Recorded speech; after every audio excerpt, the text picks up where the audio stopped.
I have proof.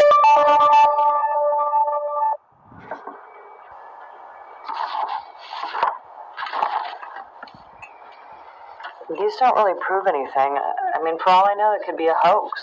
That's what I thought, but this Dr. Ravenscroft published a scientific journal.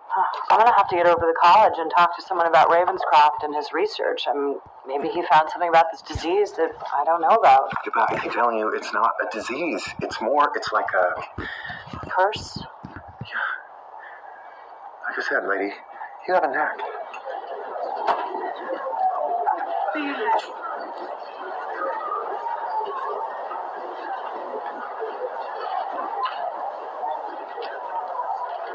Professor Fisher? Hi, Sophie Lacombe. Oh, yes, from the CDC. They told me I'd have a visitor today. Please. Thank you. What can I do for you?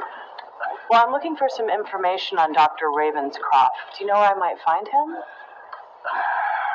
Resurrection Cemetery, last time I checked. Sorry. Well, I'm looking for some information on a research study he did in 1971, sleep study, if I'm not mistaken, on hallucinations. Well, Ravenscroft was a bit of a loose cannon back in those years. What was he researching? The story that I heard was that he was adamant that he could prove that the mind could influence matter. He wired several of his subjects to a door. The goal was to use their minds to open the door by getting them all to concentrate on the same intention at the same time.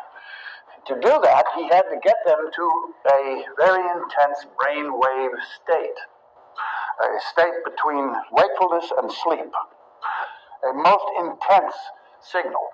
He would amplify the brain waves among several subjects, and channeling it to the door, he hoped to produce a result.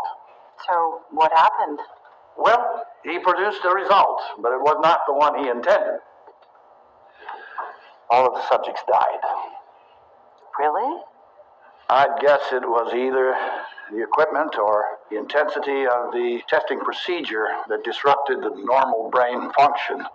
But the truth will only be in his write-ups or any films that he may have made of the experiment. And you have no idea where this material might be? He said it was too dangerous for mankind. I guess he'd have destroyed it, except that... Except what?